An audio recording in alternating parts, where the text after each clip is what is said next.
চন্দ্র তার গুরু পত্নী তারার প্রতি আকৃষ্ট হয়েছে। ওই জন্য গুরুদেব প্রধান্বিত হয়ে অভিশাপ দিয়েছিলেন, চন্দ্র তুমি নরাধম, তুমি দেবতার যোগ্য নও। যে পাপ কাজ তুমি করেছো সেই পাপ কাজের জন্য আমি তোমায় অভিশাপ দিলাম, আগামী 16 দিনের মধ্যে তোমার দেহটা ক্ষয় হতে হতে নিশ্চিহ্ন হয়ে যাবে।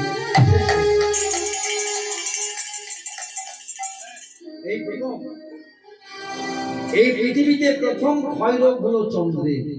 আর কেউ প্রমাণ দিতে পারবেন না যে অন্য কারো হয়েছে। এই চন্দ্রের প্রথম হলো ক্ষয় হতে শুরু করলো। একদিন, দুদিন, 3 দিন, 1 সপ্তাহ কেটে গেল, ক্ষয় হচ্ছে।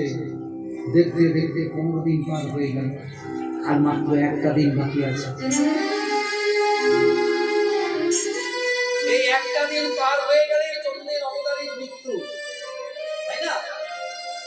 তখন হুমায়রা এই 27 জন রমণী একসঙ্গে ঠিক করলো যে আমরা সবাই আমাদের জামাই বাবুর কাছে যাবো। একমাত্র বাঁচাতে পারবে আমাদের জামাই বাবু। জামাই বাবুটাকে ভোলানাথ, শিব। তাই শিবের স্তব গান করতে করতে, কল্পনায় বা শিবের স্তব গান করতে করতে চলে যাচ্ছে ওই 27টি রমণী, চন্দ্রের 27টি।